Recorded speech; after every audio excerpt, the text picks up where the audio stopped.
अस्सलाम वालेकुम। कैसे हैं आप सब? उम्मीद है बिल्कुल ठीक होंगे, खैरियत से होंगे। और काफ़ी दिनों से आप लोगों से इंटरेक्शन नहीं हुई थी। एसएसटी की टेस्ट के बाद मेरा जो है ना वो यूट्यूब पे आना भी जो है ना बहुत कम हो गया है। तो मैंने आज क्योंकि ईद का मुबारक दिन भी था, तो मैंने सोचा शाम को फ्री होके एक वीडियो आप लोगों से इंटरेक्शन के लिए और ईद मुबारक कहने के लिए बनाऊंगा। और साथ ही जो अभी एक न्यूज़ चल रही है डिफरेंट न्यूज़पेपर्स में कि सिंध गवर्नमेंट 75,000 जो है ना वो जॉब्स अनाउंस करने वाली हैं। कुछ उन पे भी बात करेंगे। सिंधी लैंग्वेज टीचर पे की तैयारी के मौजू पे भी हम बात करेंगे। और साथ ही पीएसटी और जेएसटी जो वेटिंग में है या फिर फ्रेश अपॉइंटमेंट होगी, तो इन टॉपिक्स पे मैंने सोचा कि कलेक्टिवली एक वीडियो बना के आप लोगों से मैं शेयर करूं। तो पहले तो आपको ईद उल अज़हा की बहुत बहुत सारी मुबारक हो, आपको, आपकी फैमिली को। और साथ ही मैं खुदावंद कुदूस से दुआ गो हूँ कि आपके ये जो भी ईद के दिन हो बहुत अच्छे गुज़रे और ख़ुशी के साथ गुज़रे, अपनों के साथ गुज़रे, अपने फ्रेंड्स के साथ गुज़रे। इनके लिए मैं तहे दिल से आपको फिर से मुबारक भी दे रहा हूँ। और आपके लिए बहुत सारी नेक तमन्नाएँ और दुआएं मेरे पास हैं। तो अभी हम बात करेंगे ये जो अभी अनाउंसमेंट हुई है कि सिंध गवर्नमेंट जो है ना वो 75,000 जॉब्स अनाउंस करने वाली है। तो अब तो ये कंफर्म्ड नहीं है, एक न्यूज़ है, र्यूमर है, कोई ऑफिशियली तो ये डिक्लेरेशन नहीं है कि इतनी जो है ना वो जॉब्स अनाउंस करेंगे। लेकिन एक बात इसमें कंफर्म है, वो ये है कि एसएलटी की जॉब्स जो है ना वो अनाउंस होंगी, बिल्कुल होंगी। इंशाल्लाह दूसरी भी अनाउंस होंगी। और मैं तो यही चाहूँगा कि ये जो हम न्यूज़ सुन रहे हैं 75,000, ये सारी की सारी जो है ना वो अनाउंस हों। वेल एसएलटी की होंगी क्योंकि हमने देखा बजट जो पेश की सिंध गवर्नमेंट ने, उसमें भी इसका बजट बुक में शायद कोई ज़िक्र था, कोई एक पेज आपको सोशल मीडिया पे मिला होगा जिसमें एसएलटी के लिए भी उन्होंने वो ज़िक्र किया था। तो मुझे पर्सनली ये लग रहा है कि एसएलटी की जॉब्स जो है ना वो अनाउंस होंगी। बाकी उम्मीद करते हैं कि दूसरी भी जो है ना वो जॉब्स अनाउंस हों, जल्द से जल्द हों। और एक और बात कि पीएसटी और जेएसटी पे हम बात करेंगे, जेईएसटी पे। तो पहले तो जो वेटिंग में है, जो एक पॉलिसी हुई थी दो सालों के लिए, हम जो है ना वो जो वेटिंग में कैंडिडेट्स हैं उनको अपॉइंट करेंगे। तो ये पॉलिसी आया ख़त्म हो जाएगी, फिर से फ्रेश अपॉइंटमेंट होगी या नहीं होगी? तो इस पे ये है कि ये पॉलिसी चलेगी, ठीक है। इसके लिए जो भी वेटिंग वाले हैं उनको ऑर्डर्स मिलेंगे, उनको ऑफ़र ऑर्डर मिलेंगे, बिल्कुल मिलेंगे। जैसे जैसे वैकेंसीज़ क्रिएट होती जाएंगी उनको वेटिंग वालों को वो अपॉइंटमेंट ऑर्डर्स जो है ना वो अलॉट करते जाएंगे, ये कंफर्म्ड है, ठीक है। अब उसके बाद न्यू अपॉइंटमेंट होती है इन 75,000 में, फिर से पीएसटी जेईएसटी की टेस्ट होती है या नहीं होती, अब ये खुदा ही बेहतर जाने। कोई हम अपना अंदाज़ा लगा सकते हैं। मुझे लग रहा है कि ये नहीं करेंगे, ठीक है। जो पर्सनली मुझे हो सकता है मैं गलत भी हूँ, ऐसा नहीं है कि मैं जो है ना वो 100% जो है ना वो श्योर हूँ। लेकिन ये जो रिमेनिंग है कैंडिडेट्स हैं उनको ये उनकी डॉक्यूमेंट्स वगैरह लेंगे, जो वेटिंग वाले हैं उनको ये पहले जो है ना वो अलॉट करेंगे। उसके बाद देखेंगे अगर अभी भी पीएसटी जेईएसटी की ज़रूरत है उनको, तो फिर हो सकता है कोई वो डिफरेंट जो है ना फिर से फ्रेश जो है ना वो अपॉइंटमेंट का जो है ना अनाउंसमेंट कर दें। लेकिन ये वेटिंग वाले अपॉइंट होंगे। अब देर पर देर इनकी जो है ना वो उनको ऑफ़र ऑर्डर मिलेंगे, जैसे जैसे हर एक के तालुका में यूसी में जो भी वैकेंसी है वो क्रिएट होती है तो वो उनको मिलेंगे। अब आते हैं एसएलटी पे। और एसएलटी पे आने से मैं जो है ना वो सिंधी में ही बात करूँगा क्योंकि सिंधी लैंग्वेज टीचर के है। त सिंधी में भी सभ खां पहिरियां तव्हांखे ईद जूं लख लख वाधायूं हुजनि। ख़ुशि हुजो, शाद हुजो, आबाद हुजो, पंहिंजे घर वारनि सां गॾु यानी ईद जे मौक़नि खे जेको आहे लम्हनि खे ख़ुशी सां गुज़ारियो। ऐं इलाही मुंहिंजूं दुआऊं आहिनि तव्हांजे लाइ। ऐं स्पेशल दुआ इहा आहे त ख़ुदावंद क़ुद्दूस हिन साल में तव्हांखे कामयाबु करे।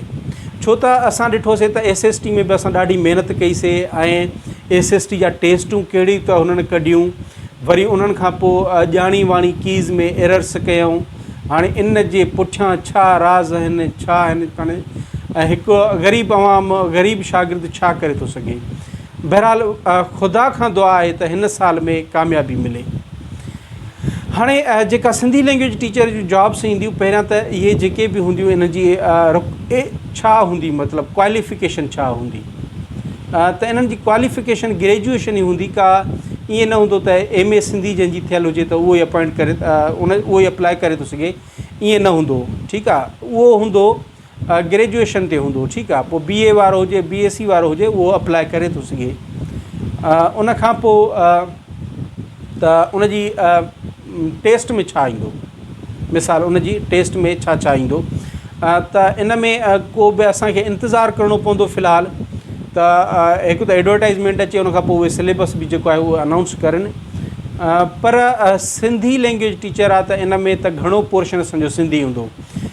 जनरल नॉलेज बि थी सघे थो हुजे, बेसिक मैथमेटिक्स बि हुजे, अंग्रेज़ी बि हुजे, थी थो सघे हुजनि इहे बि। ठीकु आहे, पर सिंधी जो जेको पोर्शन हूंदो उहो घणो हूंदो, इलाही हूंदो। ठीकु आहे, मेजर पोर्शन असांजो जेको हूंदो सिंधी जो हूंदो। त इन खे तयारु कीअं कयूं असां, इन जे लाइ जेका मां पंहिंजी स्ट्रेटजी सोची आहे त मां बि इहा तयारी तव्हांखे कराईंदुसि। जेके मूंसां कनेक्टेड आहिनि उन्हनि में पहिरीं ॻाल्हि त तव्हां जेके बि आहियो हाणे सां थोरो सुजाॻ थी वञो। ठीकु आहे, ऐं आहिस्ता आहिस्ता माना डेली बुनियाद ते तव्हां हिकिड़ी हैबिट ठाहियो त अॼु असांखे 20 मिंट पढ़णो आहे, 15-20 मिंटनि खां शुरूआति कयो। ठीकु आहे, मां नथो चवां त 3-3 कलाक पढ़ो, 15-20 मिंटनि खां सिंधी जो किताबु खणो 3 दर्जे वारो, उनखे पढ़ो। उन में जेके जेके आम सबक़ आहिनि उन्हनि खे पढ़ो, उनजी स्टडी कयो। मेन पॉइंटूं जेके आहिनि पंहिंजो तव्हांखे रजिस्टर हुजे, नोटबुक हुजे, उन ते नोट कंदा वञो। ठीकु आहे, इहो हिकिड़ो बहितरीनु तरीक़ो आहे। 3 दर्जे जी सिंधी खां शुरू कयो, 12 दर्जे जी सिंधी ताईं। ठीकु आहे, ऐं काफ़ी सिंधी ते वीडियो मुंहिंजे YouTube ते बि पिया आहिनि। तव्हां प्लेलिस्ट में वेंदव, 3400 सिंधी MCQs जेके आहिनि असां कवर कया हुयासीं, उन मां 2300 कया हुयासीं।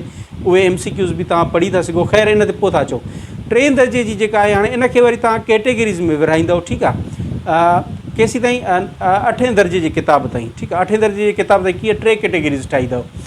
माना हिकिड़ो त ग्रामर जो पोर्शन थी वेंदो। ठीकु आहे, ॿियो नज़म ऐं बैत जेके हूंदा आहिनि, कहिड़ो बैत कंहिंजो आहे, कहिड़ो नज़म कंहिंजो आहे, इहो तव्हां शाइरी वारो पोर्शन उन में लिखंदव। ठीकु आहे, ॿियो बाक़ी जेके मेन जेके सबक़ आहिनि, जीअं मिसाल मां हिकिड़ो मिसाल ॾियां, 3 दर्जे जे किताब में मिस्किन जान ख़ान खुसो जी ज़िंदगी ते हिकिड़ो सबक़ु आहे। तव्हां उन जी ज़िंदगी जा आम शयूं जेके आहिनि उहे नोट करे छॾियो। ठीकु आहे, जेके पर्सनैलिटीज़ आहिनि या आम सबक़ आहिनि, जीअं 7 दर्जे में नूरी जाम तमाची ते आहे सबक़ु, त उन जी इंपॉर्टेंट इंफॉर्मेशन तव्हां नोट कंदा वञो। सिंधी जो पोर्शन थी वियो, उन खां पोइ नज़म ऐं बैत जो पोर्शन थी वियो 8 दर्जे जे किताब ताईं, ऐं ॿियो नसर वारो जंहिंमें सबक़ हुजनि जेके तव्हांखे आम लॻनि उन्हनि जा। ठीकु आहे, 3। उन खां पोइ 9-10 खां पोइ वरी शाइरी थींदी, मज़मून थींदा, वरी इन खे 2 हिसनि में, ऐं ग्रामर वरी साॻी 3 हिसनि में 12 दर्जे ताईं। ऐं 12 दर्जे ताईं किताब असांखे लाज़मी सिंधी जा पढ़णा पवंदा, जेके स्कूलनि में पढ़ाया था वञनि, सिंध टेक्स्ट बुक बोर्ड जा। उन खां पोइ ग्रेजुएशन जा बि जीअं MA सिंधी थी वियो, उन में जेके सिंधी सब्जेक्ट पढ़ाया था वञनि, उन खे बि असांखे एहतियातन ॾिसणो पवंदो, उन्हनि खे बि पढ़णो पवंदो। ऐं इहे जेके 11हों 12हों ऐं ग्रेजुएशन, इन जो जेको इहो पोर्शन आहे, इहो मुंहिंजो इलाही तव्हांखे मुंहिंजे YouTube चैनल हिन ते प्लेलिस्ट में तव्हांखे मिली वेंदो, जंहिंमें 3400 सिंधी MCQs असां कया हुयासीं। 34 मॉडल पेपर हुया 100 जा। उन में तक़रीबन मां 23 या 24 मॉडल पेपर 100 जा, यानी 2300-2400 असां उन MCQs खे बि उन्हनि खे ॾिसो। सिंधी जो 9 दर्जे जो किताबु सॼो सॉल्व करायो मां, उहो बि ॾिसो। 11-12 जो किताबु सॉल्व करायो, उहो बि ॾिसो। ग्रामर ते मुंहिंजा वीडियो ठहिया पिया आहिनि, उहे बि ॾिसो।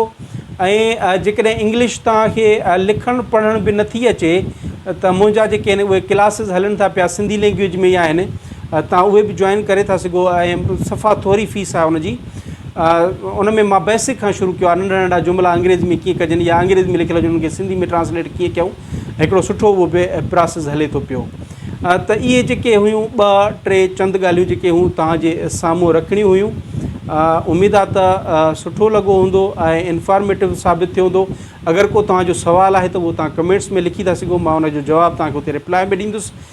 वीडियो ॾिसण जे लाइ तव्हांजी वॾी महिरबानी। हिकु दफ़ो ॿीहर तव्हांखे ईद उल अज़हा जूं तमामु घणियूं वाधायूं ऐं गोश्त खाओ, बिल्कुलु खाओ, पाड़े वारनि खे बि खारायो, दोस्तनि खे बि खारायो। Thank you so much. Allah हाफ़िज़।